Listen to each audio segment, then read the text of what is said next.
रामकृष्ण हरी सर्वांना. आज दिनांक 19 जुलै 2026 वार आहे रविवार. येणारा आठवडा हा खूप धावपळीचा असणार आहे. त्याच्यामुळं आज जेवढं शक्य होईल तेवढं आपण 18व्या अध्यायातील पुढच्या ओव्यांचं वाचन करूया. वक्रतुंड महाकाय सूर्यकोटी समप्रभ निर्विघ्नं कुरु मे देव सर्व कार्येषु सर्वदा. अलंकापुरी पुण्यभूमी पवित्र तिथे नांदतो ज्ञान राजा सुपात्र.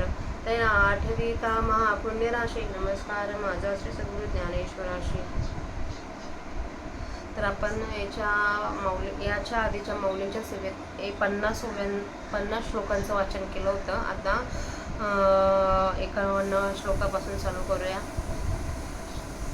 बुद्ध्या विशुद्ध्या युक्तो धृत्यामान मनम नियमच्छ शब्दादीन विषयास्ताक्त्वा रागद्वेषायुध्यश्च तरी गुरु दाविली आवाटा एवनी विवेक तीर्थतटा धोनी आमळकटा बुद्धीचा देणे मंगराहुनी उगाळली प्रभाचंद्रे आलिंगली तैसे शुद्ध ते चढली आपण हे या बुद्धी सांडुने कोळे दोन्ही प्रियासी अनुसरे कामिनी द्वंद्व त्यागे स्वचिंतनी पडली तैसे आणि ज्ञानाही से जीवार नेवो नेवी निरंतर इंद्रिय केली थोर शब्दाधिकजे ते रश्मी झाळ काढेलया मृगजळ झाल्या जायलया तैसे धृती रोदतया पानसाही केला नेनता अधमाची आज्ञा खादलिया की जेवमना तैसे ओखवली सवासना इंद्रिय विषणी मग प्रत्याग वृत्ती चौखटे लाविली गंगेचे नितटे ऐसी प्रय चित्त धोवटे केळी येणे पाठी सात्विके धीरेतेने शोधारली ती करणी मग मनेसे योगधारणे मिळविली तेवेचे प्राचीन इष्टानिष्टे भोगेसे येऊनी भेटे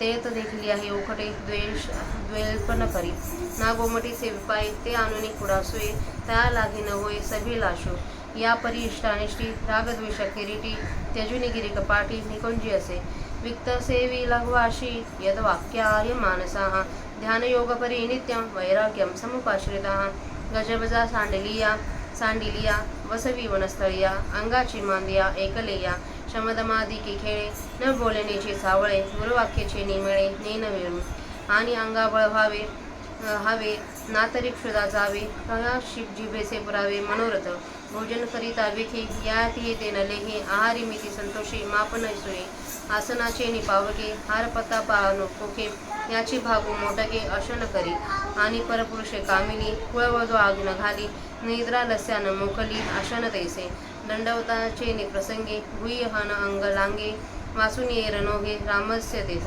देह निर्वाह व्रते रहाटवी हातपायाते किंबहुना पैते सभाया केली आणि मनाचा उंबरा वृत्तीसे देखोने दिवीरा तेदका वाघ व्यापारा अवकाशो असे ऐसेनी देह वाचा मानस हे जिनवनी ब्रह्म प्रदेश आकाळीले आकाश ध्यानाचे देणे गुरुवाक्य उठविला बोधी निश्चय आपला न्याहाळी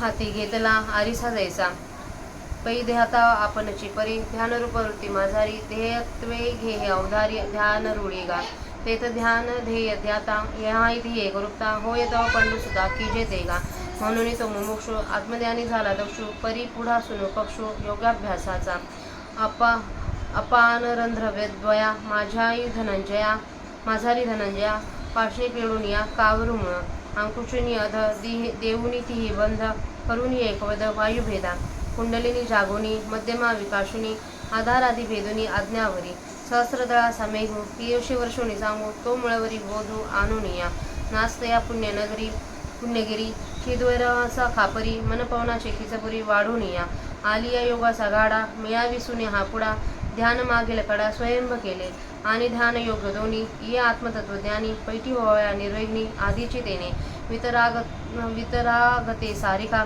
जोडून ठेविला सखा तो आघव्याची भूमिका सवे चाले पहावे ते दिसे दवरी दिटे न संडी दीप जरी टरीके आहे अवसारी देखावया तेसे मोक्षी प्रवर्तलया वृत्ती ब्रह्मी जया आलया तव वैराग्य आथिलया भंगू घ्यायचा म्हणून सवैराग्य ज्ञानाभ्यास तो सद्भाग्य करुणी झाला योग्य आत्मलाभा ऐसे वैराग्याची अंगी बानुनिया व वज्रांगी राजयोग तुरंगी आरूढला वरी आड पडिले दिटी सानी थोर निवटी ते बळे विवेकमुष्टी ध्यानाचे खांडे ऐसेनी संसार रणा अंतू अंधारी सूर्य तैसा असे जातो मोक्ष विजय श्री वरतू हो आवया लागी अहंकारं बलं दर्प कामं क्रोध परिग्रहं विमुच्छ निर्ममः शांतो ब्रह्मभूयाय कल्पते. तेथ आडवाया आले दोषवैरीचे दोपडले, त्या माझे पाहिले देह अहंकारू. जो न मोकली मारुनी जीवोने दे उपजवणी, विसंभवी खोडा घालुनी हाडांशिया. त्याचा देहदुर्ग हा धारा, मोडून घेतला तो वीरा, आणि बळ हा दुसरा मारिला पैसे. जो विषाचे निनावे चौगुनेही वरी थांबे, जेणे मृतावस्था धावे सर्वत्र जगा. तो विषय विषाचा आथावो, आघावही दोषांचा राहो. परिध्यान खडगाचा घावो, साहेल घ्यायचा. आणि प्रिय विषय प्राप्ती करी जया सुखाची होती. त्याची घालून बुद्धी आगी जो वाजे. तो सन्मार्ग भुलवी मग अधर्माचा आडवी. सुनी वागा सापडवी नरका देखा. तो विश्वासे मारिता रिपू, निवटुनी घातला दर्पू. आणि दह्याचा आहा कंपो तापसासे. क्रोधा ऐसा महादोखो, ज्याचा देखा परिपाको. भरीजे तव अधिक उरिता होय जो. तो काम कोणेसे ठाई, न ते ऐसे केले पाहि. ते की तेचही क्रोधाही सहजे झाले. मुळाचे तोडणे जैसे होय का शाखो दोषे. काम नाशलेने नासे तैसा क्रोधो. म्हणून काम वैरी झाला जेथ ठाणोरी. तेथ सरली वारी क्रोधाशी. आणि समर्थो आपला कोडा, शिसे वाहावी जैसा ओढा. तैला भुंजोनी जो गाढा परिग्रहो. जो माथांची पालनवी अंग अगावा अवगुण हलवी. जिवे दांडा घेवावी ममत्वाची, शिष्यशास्त्रादी विलासे. मठादी मुद्रेचे निमिसे, घातले हाती फासे निसंगा झेणे. घरी कुटुंबपणे सरे, तरी वनी वन्य होऊन अवतरे. मागवी आयु शरीरे लागला आहे, ऐसा दुर्जय जो परिग्रह तयाचे फोडून ठाव. बहुविजयाचा उत्साह भोगी तसे जो. तेथ अम्मानित्वादी आगवे, ज्ञात गुणांचे जे मिळावे. ते कैवल्य देशीचे आगवे, राहू जैसे आले. तेव्हा सम्यक ज्ञानाची या राणीवा उगानी तया. परिवारी होऊन या राहतांगे. प्रवृत्तीची राजबिंदी, अवस्था भेद प्रमिदी. केचत आहे प्रतिविधी सुखाचे लोण. बुडाबुदांची आकांबीवरी, विवेक दृश्याची मादी सारी. योगभूमिका आरती करी येती जैस्या. तीर्थ वृत्ती सिद्धीसे अनेके, वृंदे मिळती प्रसंगे. ते पुष्पवर्षी आगे नाहतासे दो. ऐसे ब्रह्मैक्या सारिके, स्वराज्य येता जवळके. झळंबित आहे आरिके तिन्ही लोकून. तेव्हा वरी एका मैत्रिया तयासी माझा म्हणाव्या. समानता धनंजया उरेची हेना. हे ना भरतेने व्याजे, तो जयाते म्हणे माझे. ते नवडवेची काजुजे, अद्वितीय झाला. पै आपुलिया एकी सत्ता, सर्वही कळुनिया पुंडसुता. काही न लगता ममता धाडिली तेने. ऐसे जितली आरी पूर्ग, आपू मानली आहे जग. अपैसा योग तुरंग स्थिर झाला. वैराग्याचे घाडले, अंगी त्राण होत भले. तेही नाव खडिले तेव्हा करी. आणि निवटी ध्यानाचे खांडे, ते तुझे नाहीचे पुढे. म्हणून हातू आसुडे वृत्तीच आहे. जैसा रसौषध खरे, आपुले काज करुणी पुरे. आपणही नुरे तैसे होतसे. देखुणी ठाकीदा ठाओ, धावता थिरावो पाओ. तैसे ब्रह्म सामिप्य ठाओ, अभ्यासू सांडी. घडता महोदा दिसी, गंगा वेगे सांडी जैसी. का कामिनी कांतापासी स्थिर होय. नाना फळती वेळे, केळीची वाढी मांडोय. का गावा खोडे वळे, मार्गू जैसा. ऐसा आत्मसाक्षात्कारू, होईल देखिनी गोचरू. ऐसा साधन हाती एरू, हळूची ठेवी. म्हणून ब्रह्मेचे दया, ऐक्याचा समोर धनंजया. मग तसे ते उपाया बहुटू पडे. मग वैराग्याची गोंधळको, जे ज्ञानाभ्यासाचे वार्धक्य. योगाफळाचे परिपाक दशाच एका. ते शांती पैगा सुभगा, संपूर्ण ये तयाचे अंगा. ते ब्रह्म होवा अयाजोगा, होय तो पुरुष. पुनर्विहेऊनी चतुर्दशी, जेतुले येऊने पण शशी. का सोळे पावनी जैसी 15वी वाणी. सागर ही पाणी वेगे, संचरे ते रूप गंगे.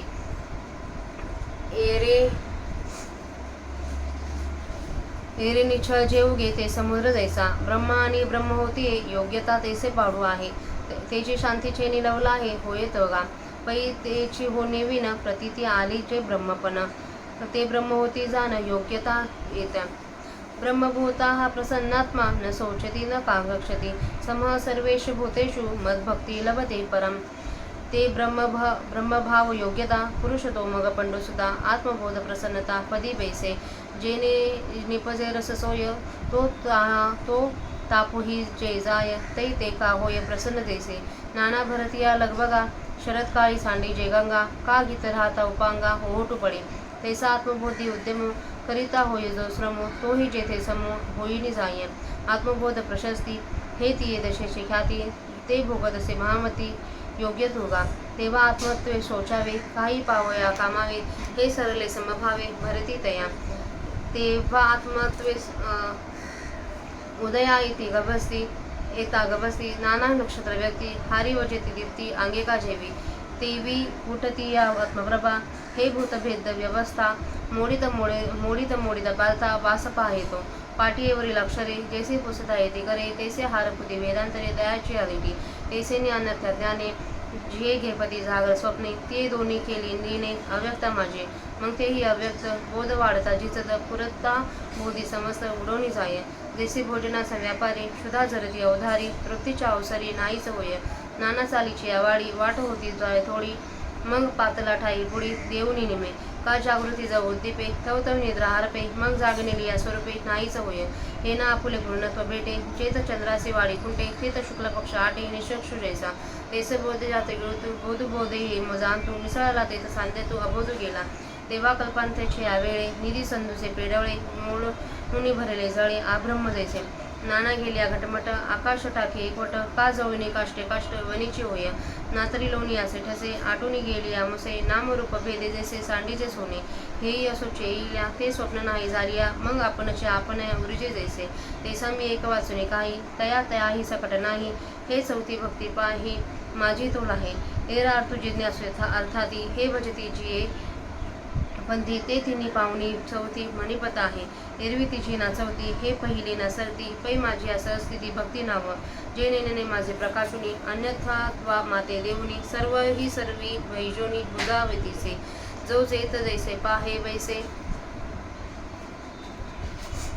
तया तेथ तैसेचे असे हे उजेड एकादेसे अखंड जेणे स्वप्नाचे दिसणे न दिसणे जैसे आपलेने असलेपणे विश्वेसे आहे नाही जेणे प्रकाश दैसे ऐसा सहज माझा प्रकाश जो पपे ध्वजा तो भक्ती या ओजा बोले जेगा म्हणून आरत्याच्या ठाई हे आरती होणे पायी अपेक्षणीय जे काही ते मीची केला जिज्ञासू पुढा विरेशा हेच होणे जिज्ञासा मी का जिज्ञासू ऐसा दाखविला हेची होणे अर्थता मीची माझ्या अर्थी अर्जुना करुणी अर्थाभिधाना आणि माते एवं घेऊन अज्ञाते माझी भक्ती जे हे वरते ते दावी मज द्रष्ट्या ते दृश्य करुणी येथे मुखची दिसे मुखे या बोला काय न सुखे परी तुझे पण हे लटिके आरिसा करे दिठी चंद्रची घेसाचे परी येतुले हे ती मिराचे जे एकची असे तियाचे दोन्ही नावे तैसा सर्वत्र मीची मिया घेपतसे भक्ती या परिदृश्यत्व हे वाया अज्ञान वशे ते अज्ञान आता फिटले माझे दृष्टत्व मज भेटले निजबंबी एकवटले प्रतिबिंब जैसे पै जेव्हावी असे किडाळ तेव्हा ही सोने चढ परी ते गेलिया केवळ उरे जैसे आगा पौर्णिमे आधी काही चंद्रसावयवीची नाही परी ती दिवशी भेटी पाही पूर्णतया तया तैसा मीची ज्ञानद्वारे ती दिसे परी हस्तांतरे मग द्रष्टत्वी ते सरे मियाची मी लावे म्हणून दृश्यपता अति तू माझा बाता भक्तियोगी चौथा म्हणित लगा. येथे आपल्या 1129 ओळ्यांचं वाचन झालंय. आता त्यांचा मराठी अर्थ बघू.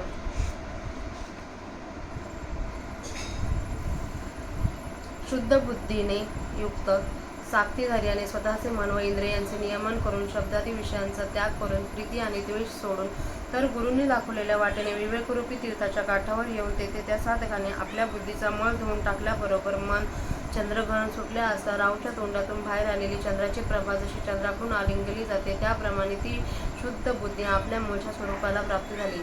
सासर आणि माहेर या दोन्ही कुळांचा स्नेह टाकून पतिव्रता स्त्री ज्याप्रमाणे आपल्या पतीस अनुसरते त्याप्रमाणे तोंडाचा त्याग करून बुद्धी केवळ आत्मचिंतनात रत झाली आणि ज्ञानासारखे जीवन नेहमी विषयाकडे घेऊन नेऊन शब्दाधिक जे विषय त्यांच्या इंद्रियांनी बळीजाव वाढवला. ज्याप्रमाणे सूर्याच्या किरणाचे समुदाय दूर केले असता मृगजळ नाहीसे होते त्याप्रमाणे इंद्रियांचा निग्रह करून त्या साधकाने शब्दाधिक पंच विषयांचा निराश केला. न समजून नीच पुरुषांच्या अन्न खाले असता जसे ते कोण टाकावे त्याप्रमाणे इंद्रियाकडून वासनासह विषयांचा त्याग ठरविला. मग विषयापासून परत फिरवलेली इंद्रिय आत्मकार वृत्तीरूपी पवित्र गंगेच्या तीराला आणून ठेवले. याप्रमाणे या साधकाने शुद्धीकारक प्रायचित्ते केली. नंतर त्या साधकाने ती शुद्ध केलेली इंद्रिय मनासह सात्विक धैर्याच्या जोरावर योगधारणेला लावली. त्याप्रमाणे प्रारब्धाच्या योगाने इष्टानिष्ट भोगांची प्राप्ती झाली असता त्यावेळी वाईटाचा अनुभव आला तरी द्वेष करीत नाही अथवा कदाचित त्या प्रारब्धाने अनुकूल विषय आणून पुढे ठेवला तर त्या विषयाचा तो आपल्या मनात अभिलाष धरीत नाही. त्याप्रमाणे इष्ट विषयांच्या ठिकाणी प्रीती व अनिष्ट विषयांच्या ठिकाणी द्वेष सोडून अर्जुना तो डोंगरांच्या गुहेत अथवा दाट झाडीच्या अरण्यात राहतो. एकांत सेवन करणारा मिताहारी व आणि मिताहारी वाणी, शरीर व मन यांचे नियमन केलेला, ध्यान योग परवैराग्याचा नित्य आश्रय केलेला, जेथे गजबज नाही अशा वनातील जागेत फक्त एकट्या शरीरावयांच्या समुदायासह राहतो. शरीराचे अवयव हेच त्याचे तेथे सोबती असतात. तो साधक शमदमादिकांशी खेळतो. तो नेहमी शमदमाचा अभ्यास करतो, न बोलणेच बोलतो व गुरुवाक्याच्या विचारात वेळ किती गेला हे जाणत नाही. आणि शरीरात शक्ती यावी अथवा भूक नाहीशी व्हावी अथवा जीवेच्या इच्छा पुरवाव्यात भोजन करताना या तिन्ही गोष्टी तो लक्षात घेत नाही. तो थोडक्यात आहारात संतोषी असतो, माप घालीत नाही, म्हणजे फार खात नाही. आसनाच्या उष्णतेने नाहीसा होणारा जो प्राण तो जीव धरून राहील इतक्यात बेताने थोडेसे अन्न सेवन करतो. आणि परपुरुषाने इच्छा केली असता जशी कुलवान स्त्री आपल्या शरीर त्याच्या अधीन करत नाही, त्याप्रमाणे तो साधं काळच झोप येईल असा आहार करीत नाही. देवाला दंडवत घालण्याच्या वेळी काय ते अंग जमिनीला लागते, म्हणजे तेव्हाच काय तो त्याच्या अंगाला जमिनीचा स्पर्श होतो. याशिवाय जमिनीवर अविचाराने लोळत पडत नाही. देहाचा निर्वाह होण्यापुरती हातपायांची हालचाल करीत असतो. फार काय सांगावे, अशा रीतीने त्याने अंतर्बाह्य शरीर आणि मनाधिक इंद्रिय आपल्या अधीन केले आहे. आणि अर्जुना, तो आपल्या वृत्तीला मनाचा उमरा देखील पाहू देत नाही, आपल्या वृत्तीला संकल्पाविकल्पापर्यंत येऊ देत नाही. अशा स्थितीत वाचेच्या व्यापाराला बोलण्याला संधी कुठे मिळणार आहे. अशा तऱ्हेने शरीर, वाणी व मन ही बाहेरची ठिकाणे जिंकून त्याने ध्यानाचे आकाश आपल्या अधीन करून घेतले. ज्याप्रमाणे एखादा मनुष्य हाती घेतलेल्या आरशात आपले प्रतिबिंब स्वच्छ पाहतो, त्याप्रमाणे गुरूच्या उपदेशाने जागा झालेला जो बोध, त्या बोधाच्या ठिकाणी तो आपले स्वरूप निश्चय पाहतो, म्हणजे मी ब्रह्म आहे असा निश्चय करतो. अर्जुना ऐक, ध्यान करणारा आपल्याच परंतु ध्यानाच्या योगाने वृत्तीमध्ये ध्येयपणाने घेतो, ही ध्यान करण्याची प्रसिद्ध रीत आहे. अर्जुना, असे ध्यान करीत असताना ध्यान, ध्येय व ध्याता ह्या तिन्हींची एकरूपता होईपर्यंत ते ध्यान करावे. म्हणून तो मुमुक्षु आत्मज्ञानाची प्राप्त करून घेण्याकरता तत्पर झाला, परंतु अष्टांग योगाभ्यासाच्या बाजूला आश्रय करून झाला. अर्जुना, गुद व उपस्थ या दोन द्वारामधील जी शिवण आहे तीच मध्य टाचेने दाबून गुदाचे अंकुचन करून मूळ बंधादी तिन्ही बंध देऊन आणि प्राणपानादी निरनिराळे वायू एकत्र करून कुंडलिनी जागरूक करून सुषुम्ना नाडीचा विकास करून व आधार चक्रापासून तो आज्ञा चक्रापर्यंत चक्रांचे भेदन करून सहस्ररूपी मेघांच्या अमृताचा चांगला वर्षाव करून तो अमृताचा प्रवाह मूलाधार चक्रापर्यंत आणून अशा चक्ररूपी पर्वतावर नाचत असलेल्या चैतन्यरूपी भैरवाच्या भिक्षापात्रात मन आणि प्राण यांची ऐक्यरूप खिचडी वाढून योगाभ्यास चांगले दृढ झाल्यावर मग हा तीन बंधांचा समुदाय पुढे करून मागल्या बाजूस ब्रह्मस्त्ररूपाचे ध्यान सिद्ध केले. आणि ध्यान व योग ही दोन्ही निर्विघ्नपणे आत्मज्ञानाच्या ठिकाणी प्राप्त होण्याकरता त्याने अगोदरच वैराग्यासारखा मित्र जोडून ठेवला. तो आरंभापासून तो ब्रह्मप्राप्तीपर्यंत सर्व भूमिकेवर त्याच्याबरोबर चालतो. पाहावयाची वस्तू दिसेपर्यंत जर त्या दिव्याने डोळ्यांना सोडले नाही तर ती वस्तू दिसायला वेळ कोठे लागेल. त्याप्रमाणे मोक्षाच्या ठिकाणी प्रवृत्त झालेल्या पुरुषाची वृत्ती ब्रह्माच्या ठिकाणी लया जाईपर्यंत तो त्याच्याबरोबर वैराग्य आहे काय, त्याला नाश कसला. म्हणून तो भाग्यवान पुरुष वैराग्यासह ज्ञानाभ्यास करून आत्मप्राप्तीला योग्य झाला. याप्रमाणे वैराग्याचे चिलखत अंगात नीटनेटके घालून राजयोगरूपी घोड्यावर स्वार झाला. शिवाय जे दृश्य दृष्टीस पडेल त्यातील लहान मोठा वगैरे भेद नाहीसा करणारी ध्यानरूपी तीक्ष्ण तरबार त्याने विवेकरूपी मुठीत धारण केले. अंधारात सूर्य जसा बेडर शिरतो तसा तो साधक मोक्षविजयरूपी लक्ष्मीला वरणारा भरता होण्याकरता संसाररूपी समारंगणात निर्भयपणे जातो. अहंकार, बल, दर्प, काम, क्रोध व परिग्रह ही सर्व टाकून ममत्व बुद्धी विरहित व शांत झालेला असा साधक ब्रह्मरूप होण्याला योग्य होतो. त्या ठिकाणी प्रतिबंध करण्याकरिता आलेले जे दोषरूपी शत्रू ज्यास त्याने चांगले पिटून काढले, त्यामध्ये पहिला शत्रू देहंकार होय. जो देह अहंकार जीव घेऊन सोडून देत नाही तर पुन्हा जन्म घेतो आणि जन्माला घालून जगू देत नाही तर पुन्हा जीव घेतो. याप्रमाणे देहाच्या हाडांच्या खोड्यात घालून कुचंबट ठेवतो. हे वीर अर्जुना, देहरूपी किल्ला हा त्या देहांकाराचा आश्रय होय. त्याचा पाडाव करून त्याने तो काबीज केला. विचाराने देहाचा निराश केला आणि कामादी रागांचे सामर्थ्य हा दुसरा शत्रू मारला. जो बलरूपी शत्रू विषय म्हटला की चौपाटीपेक्षाही जास्त वाढतो व ज्याच्या योगाने सर्व जगाला मृतावस्था प्राप्त होते, तो बलरूपी शत्रू विषयरूपी विषाने भरलेला आघात डोह आहे व सर्व दोषांचा राजा आहे. परंतु तो ध्यानरूपी तरवाईचा घाव कसा सहन करणार. आणि प्रिय विषयाची प्राप्ती ज्या सुखाची प्रकटता करते त्या सुखाची अंगात खोळ घालून जो गर्जना कराव्यास लागतो, जो दर्पशत्रू सन्मार्ग चुकवतो व मग अर्धअर्मरूपी रानात घालून नरकाधिक वाघांच्या तडाख्यात सापडवून देतो, तो विश्वास देऊन जीव घेणारा शत्रू जो मारून टाकला. आणि बापरे, ज्या कामाचे नाव ऐकले असता तपस्व्यांना थरकाप होतो, क्रोधासारखा भयंकर दोषी ज्याच्या कामाची अवस्था आहे व ज्याला भोग दिला असता अधिक रिकामा होतो, म्हणजे त्यात जसजसे विषय द्यावे तसतसा तो अतिशय वाढतो. असा जो काम तो कोणत्याही ठिकाणी नाही असे केले म्हणजे तो निशेष नाहीसा केला. अशी या कामाची स्थिती झाल्यावर क्रोधाची देखील ती सहज झाली. पहा, झाडाचे मूळ तोडले म्हणजे त्याचा फांद्या जशा तुटतात त्याप्रमाणे कामाचा नाश केल्यावर क्रोध नाश पावतो. म्हणून कामरूपी शत्रू जेव्हा सातपाशी चाललेल्या या लढाईत मारला गेला तेव्हा क्रोधाचेही येणे जाणे खुडले. आणि ज्याप्रमाणे राजा आपला घोडा ज्या गुन्हेगाराच्या पायात घालावायच्या त्याच्यावर डोक्यावर प्रतिज्ञेने व्हावयास लावतो, त्याप्रमाणे जो परिग्रह भोग देऊन बलवत्तर होतो, जो परिग्रह आपले खोगीर जीवाच्या मस्तकावर ठेवतो, अंगामध्ये अवगुण घालतो आणि जीवाकडून स्त्री पुत्राधिकांविषयी ममत्वाचे काठी घ्यावयास लावतो, ज्या परिग्रहाने शिष्य शास्त्राधिक मिळवण्याच्या क्रीडेने व मठ बांधणे, केसरी वगैरे मुद्रा दाखवणे इत्यादी लक्षणांच्या निमित्ताने निसंग पुरुषाला संघाच्या पाशात घातले आहे, जो परिग्रह घरामध्ये कुटुंबाच्या रूपाने जरी संपतो वावरतो तरी तो परिग्रह वनात वन्य झाडे गुहा जनावरे वगैरे वनात असणारे पदार्थ रूपाने प्रकट होतो व शरीर जरी अगदी उघडे असले तरी देखील त्याला जो लागलेला असतो असा जिंकण्यास कठीण जो परिग्रह त्याचा ठाव ठिकाणा नाहीसा करून संसार जिंकल्याचा तो साधक आनंद भोगतो. तेव्हा अमानित्वादी ज्ञानाच्या गुणांचे सर्व समुदाय हेच कोणी मोक्ष देशाचे जसे सर्व राजेच आले तेव्हा त्यांनी यथार्थ ज्ञानाचे राज्य त्या साधकाला अर्पण करून ते गण आपण स्वतःच त्याचा परिवार होऊन राहिले.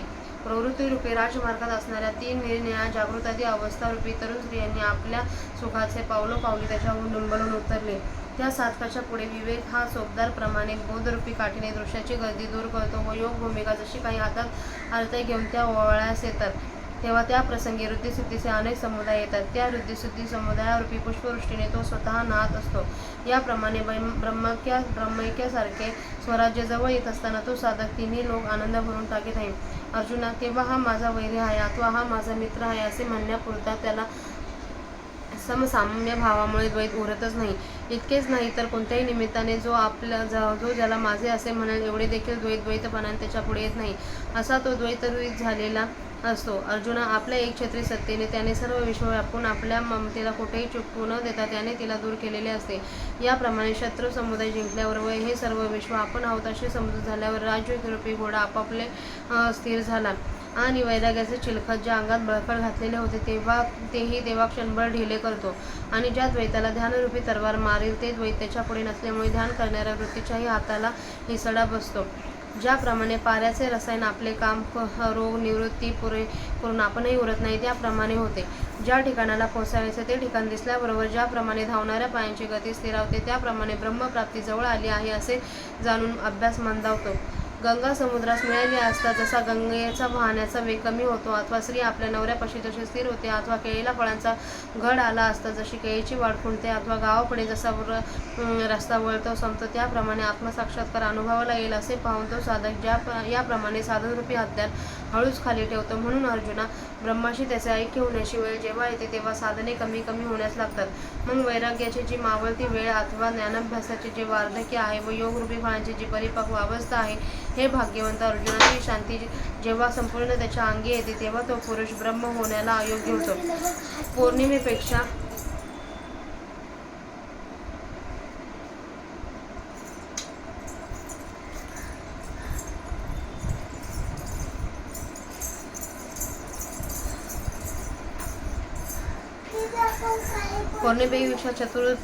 चतुर्दशीला चंद्राच्या ठिकाणी जितके उणेपण असते अथवा 16 कशी सोन्यापेक्षा 15 कशी सोने जितक्या कमी कसाचे असते.